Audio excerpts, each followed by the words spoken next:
I met a refugee on the bus today. What country are you from? I asked. Iraq, he said. So I asked him, how did you escape? He said, Iran. That's right, welcome back to the Bit of Truth for a Sunday. Let's hope the Labour Party haven't ruined it for you yet. Now, speaking of the Labour Party, we got a very special guest in the house today. We're joined by the Deputy Leader, the Shadow Secretary for State for Levelling Up, Angela Rayner. Hi Angela, could you answer some questions about the Dover Discoverers? She doesn't feel like talking. Now, speaking of the Dover Discoverers and the Labour Party, small boat smugglers should be treated like people of terror, declares Keir. Yes, the boss of the laborious party promises that he will smash the evil criminal gangs making a mockery of us all. He apparently wants to set up a new cross-border police force that can swoop in on people smugglers. Sure. He vows to change the law to mean that people smuggling can now be detained as suspects of terror. Right, Keir. Well, let's play my new favourite song again. Well, I'll believe it when I see it, but I haven't seen it yet. So then, Mr. Boss of Labour, why do you have a new pact with the EU that would force Britain into taking 100,000 illegal migrants? Oh, that's right, you're interested in the people smugglers and not the smuggled. Yes, those mainly men of fighting age are no concern for you. You'd love to house them up in every hotel, B&B and council house in the land now, wouldn't you? Yes, his flagship plan to actually stop the migrant boats would actually open the floodgates for another 100,000 of them to come here illegally. Thanks, but no thanks. Now, speaking of taking in more people than the infrastructure can actually accommodate, we have an Italian island which has now been overwhelmed by taking in 7,000 migrants in just 48 hours, more than its entire population. Right, so here we have the island of Lampedusa, if I'm saying that right, a small island in the Mediterranean which has a population of just 6,000 people. What's happened is that in the last 48 hours, 7,000 asylum seekers have now swarmed the country, outnumbering its entire population. Are they completely thick? Who's paying for them? Where are they going to live? What's going to happen to the food supply?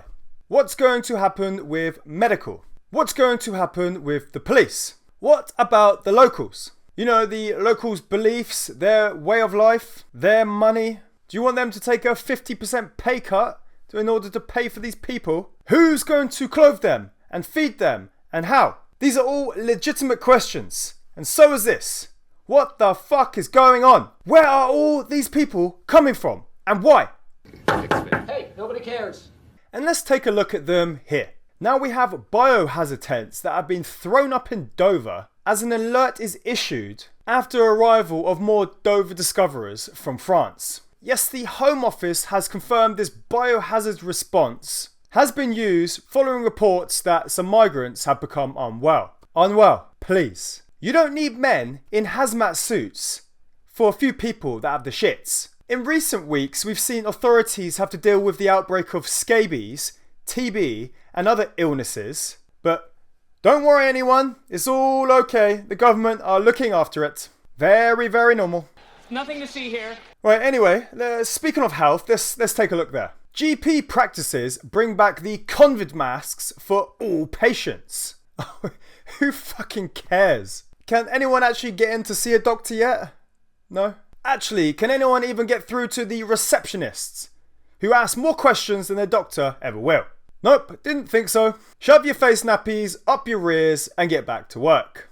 Answer the phone, see people, fix them up and shut your mouths. Nailed it. Uni freshers are urged to use Johnnies amid record levels of the...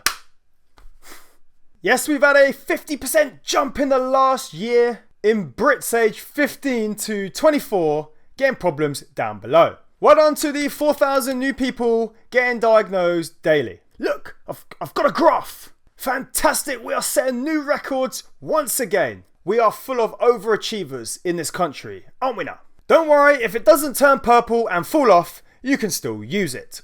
Sickness be gone! Moving on, the CDC wants to monitor your poop. Yes, they are now pioneering wastewater surveillance in order to track new variants and give officials early warnings of flare-ups. Well, look, CDC, instead of paying people to sift through shit, please just let me know what your address is. I'll be happy to send it directly to you. In fact, if it's close enough, I'll deliver it fresh and warm straight to your front doors. Leave it on the doorstep and get the hell out of here. Well, we've had a look at when it comes out, so let's have a look at when it goes in. Food. Tony Blair, oh fuck right off. Anyway, he's demanding that junk food be so heavily taxed it becomes unaffordable for the poor to eat. This, who should be in jail, is now coming back into the spotlight again, telling you what to eat. Look, Tony the twit, how about we tax you for every bad decision you make? Oh, you don't like porridge, do you? Shut your fucking face. Cats are now being told to go vegan. Oh,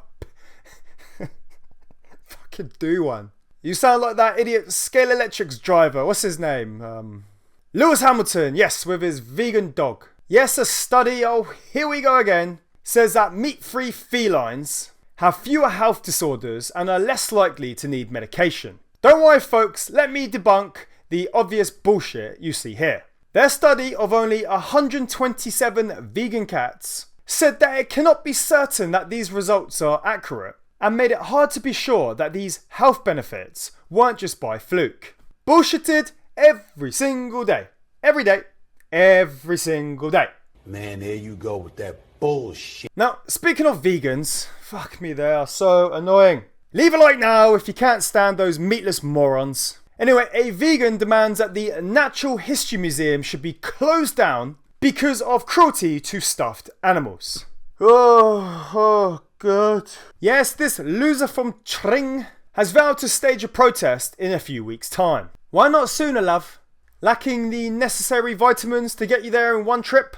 Oh yes, she plans to march up the street from the Robin Hood pub all the way to the Natural History Museum. Of course, if she doesn't collapse on the way. And also contact the council to spread the news. Shut up, love. Have a steak. I want my baby back rib. Let's just have a little look at police and criminals to see how they screwed up this week as well.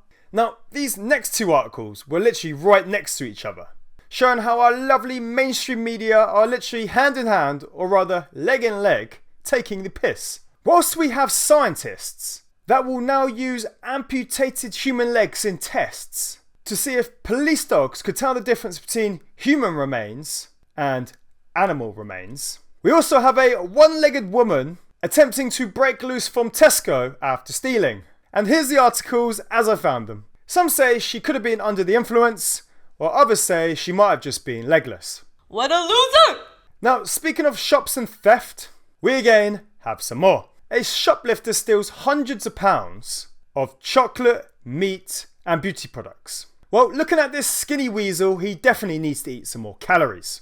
If you can't fill out a t-shirt, you probably can't fill out a Johnny. And beauty products. Shame.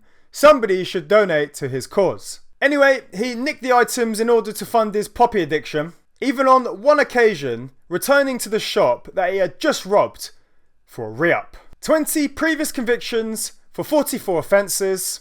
And our lovely Judge Jokers give him 3 months. An extra 4 months for a fray, only having to serve half of that. Well done again, judges.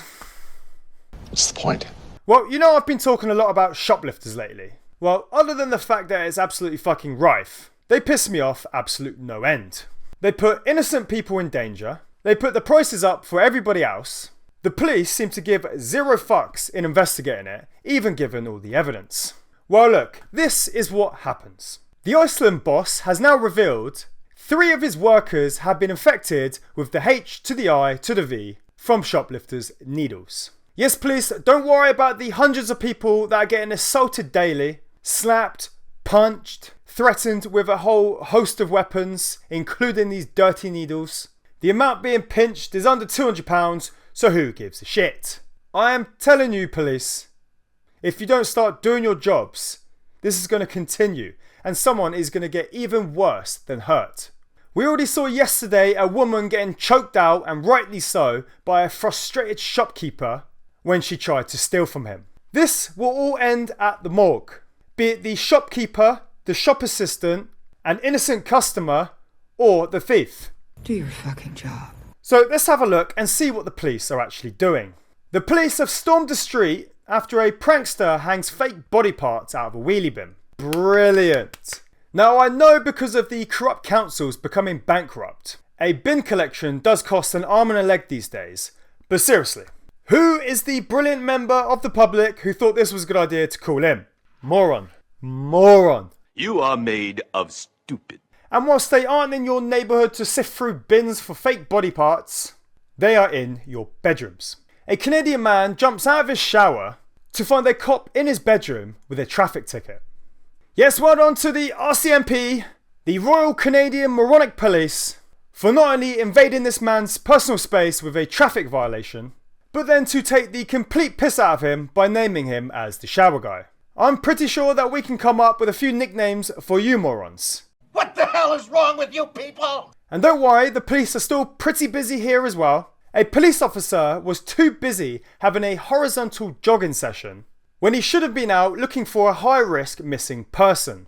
Yes, PC Pratt was found guilty of misconduct after establishing intimate relationships with 4 vulnerable women, after he came into contact with them for reporting domestic abuse, even getting handsy with them at a police station. You see, you just can't trust anyone. Right, so what have we learned today? Angela doesn't want to answer any questions. Kia is still a moron. Illegals are taking over everywhere. The CDC can have all of my shit. Vegans are still bloody annoying. And the police are still useless. Signing out.